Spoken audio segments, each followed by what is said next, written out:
College football is rolling on. And we've got a game to talk about here. If you like our content, we'd really appreciate it if you give us a like, share our stuff, and if you want a notification every time we post a new video, hit the bell. Tulsa and Oklahoma State. The Cowboys favored -23. The total is 65, which sounds like a huge, huge number.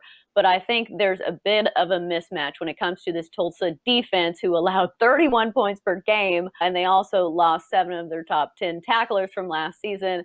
And then you've got the run game of Oklahoma State, which features future NFL pick and Chuba Hubbard. 2,000 yards last season rushing and 21 touchdowns. So, Craig, does that total jump out to you, or do you like laying a big number or taking an underdog, in this one? Well, when you look at Big 12 games, you have to expect high totals because these Big 12 defenses and the offenses, they score points in bunches. So you have to expect the line to be usually about 6 or 7 higher than what you probably would think. So I actually wasn't shocked to see the number in the 60s. But I kind of think that when you get all these points, you got to remember the Big 12 had 3 outright upsets last week. So I think you have to maybe worry that the Big 12, we obviously haven't seen Oklahoma State and Oklahoma yet, but you have to think maybe the Big 12 isn't as good as what everybody thought.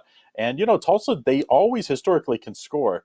It's been their defense that's been a problem. So I know you say they graduate 7 players. Sometimes when your defense is really bad, that's not necessarily a bad thing. So I kind of like Tulsa, the points here. I definitely think the over is solid play as well. But I think sometimes you get the turnover, you get the fresh young guys, hopefully some more speed, because that's what really they need here against a very good Oklahoma State running game. Right. I think something also to watch is the quarterback for Oklahoma State, who scored quite a few touchdowns, 16 touchdowns, but he also had 11 interceptions. So a bit turnover prone, Spencer Sanders there. So there could be some points given away by Oklahoma State in that regard if he doesn't clean those up. But 23 points in general is a lot of points to lay. And we saw that in week 1. Some of these big favorites did not cover the spread. Notre Dame, not looking at you, but Clemson.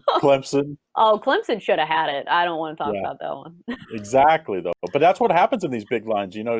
At the end of the games, especially we've seen guys be pulled late to put in the backups because coaches are trying to planning ahead for, COVID type players missing. It could be quarterback, could be offensive linemen. So you've seen a lot more rotations late in college football. And I expect that in these lopsided games. So you got to keep that in mind when you're looking at these big lines. We might need that late with Tulsa. But I do think Tulsa getting more than 3 touchdowns is enough to get the cover here in what it would be week 3 of college football already. So if they're a run-heavy offense, with Hubbard being such a dynamic running back, obviously when you're a run-first offense, it runs down the clock a little bit more. And if you're not, a pass-happy offense, it's harder to put more points on the board in a shorter amount of time. Yeah, I think you'll see less plays usually when you have running offenses, which is and when you're up big, even if it's not Hubbard in there, right, they'll be running it late just to try to avoid injuries. And I think that's the key here late. I don't think it's going to be. I don't think we're going to upset like we just saw the other Big 12 upsets, but I do think it's going to be in that 17 to 20 range, which will just be sweating enough late to get this cover. Oh, gotta love a good late game sweat. That's going to do it for our college football talk here on Picks and Parlays. Craig Trapp, always good stuff from him. Thanks for joining us, Craig.